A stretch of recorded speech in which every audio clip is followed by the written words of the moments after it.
canal. Ici avec en fond d'écran la mer, la Manche, à Rosse d'Armor. Alors voilà, j'ai pas trop de vidéos sur l'aspect, sur l'éveil et tout ça. Il y a de moins en moins. Car je me rends compte que tout ce que font les gens, ce qu'écoutent les gens, toutes les expériences, je suis toujours dans un désir de quelque chose. Et ici, en fait, les directions que je pointe sur YouTube, c'est aller au-delà du désir, et en amont du désir, et du vouloir. Et le souci, c'est qui n'est pas vraiment un souci, ça doit faire partie du jeu,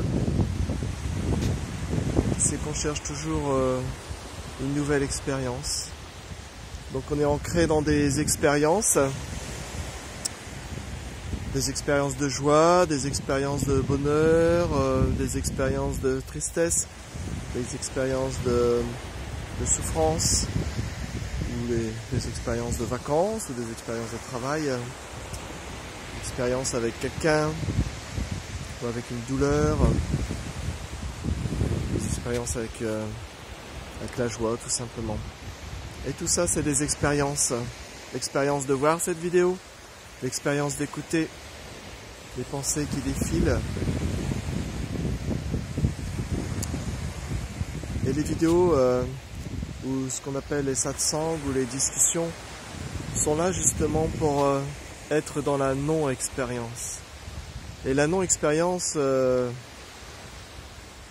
c'est pas pour les personnes, parce qu'une personne voudra toujours faire l'expérience de quelque chose et toujours se complaire ou avoir un certain résultat, un certain plaisir. Et en fait, non. Non.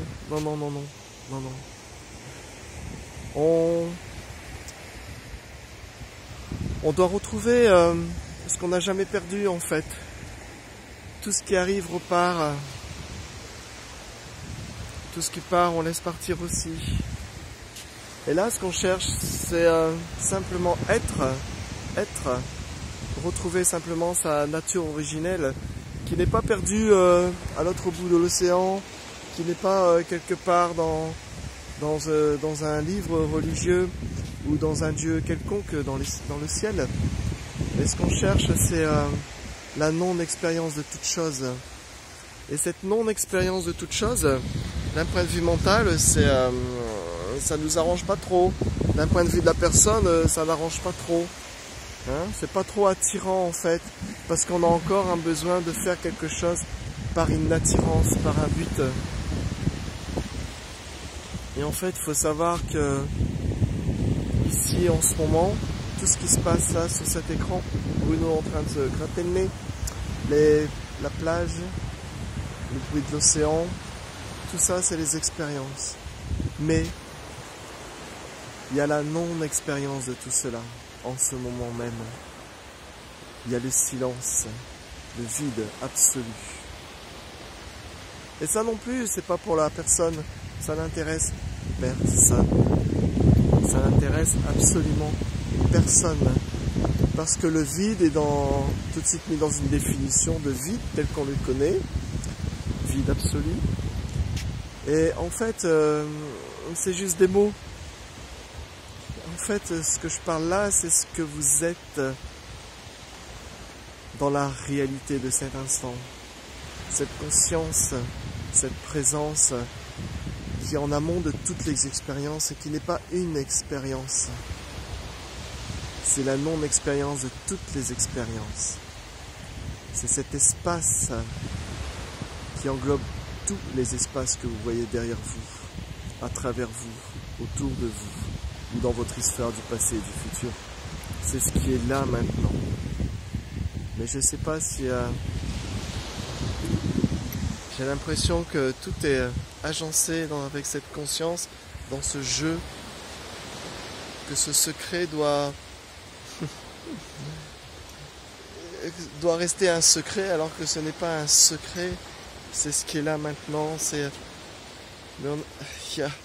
y a comme un jeu, une dualité qui crée cette résistance et ce mental et cette personnalité qui domine avant tout et qui reste avant tout dans la direction, dans la croyance et dans les illusions, ce qu'on appelle les illusions du monde ici.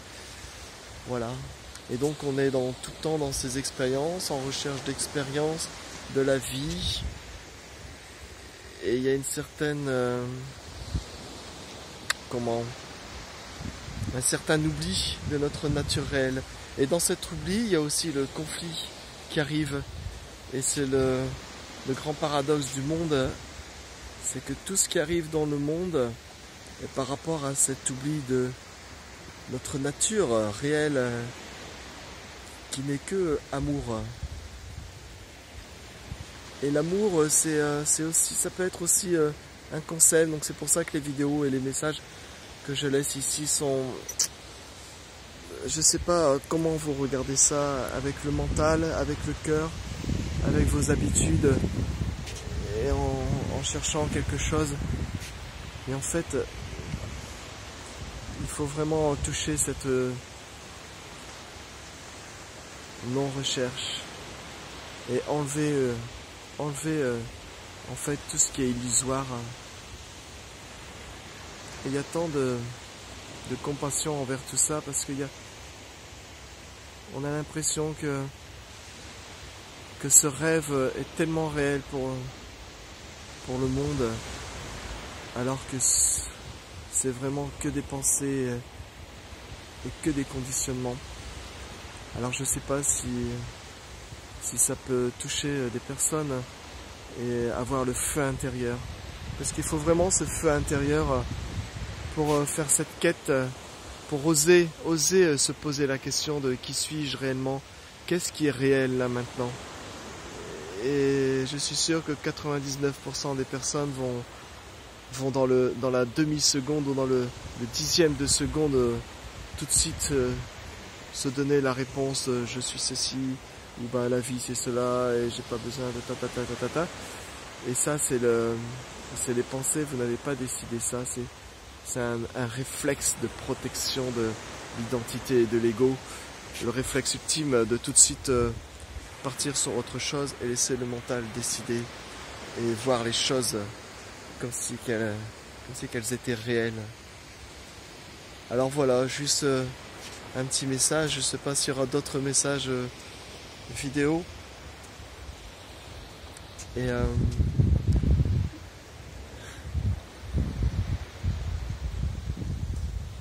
il y a une grande liberté qui dépasse toutes les libertés qu'on peut acquérir, et il y a aussi une grande joie. Mais cette joie, ça se fait dans le silence et dans la quiétude du présent.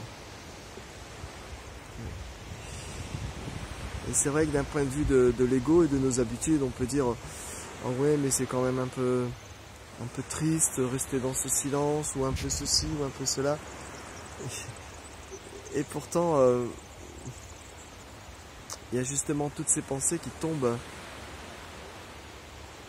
et vous êtes la vie en tant que vie. La conscience se regarde à travers ce corps, cet outil, et tout se reflète instantanément, de silence en silence, de conscience en conscience. La présence est uniquement dans cet instant, et tout le jeu de la vie se voit. Vous n'êtes plus conditionné, ballotté dans l'alternance du yin et du yang. Vous êtes la non-expérience de toutes les expériences quand elles arrivent.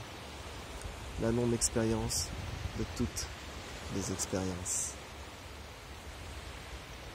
C'est votre nature originelle.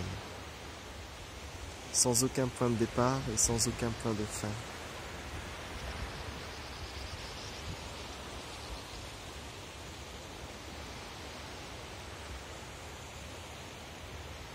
Alors, bye bye. Je vous laisse avec la Bretagne.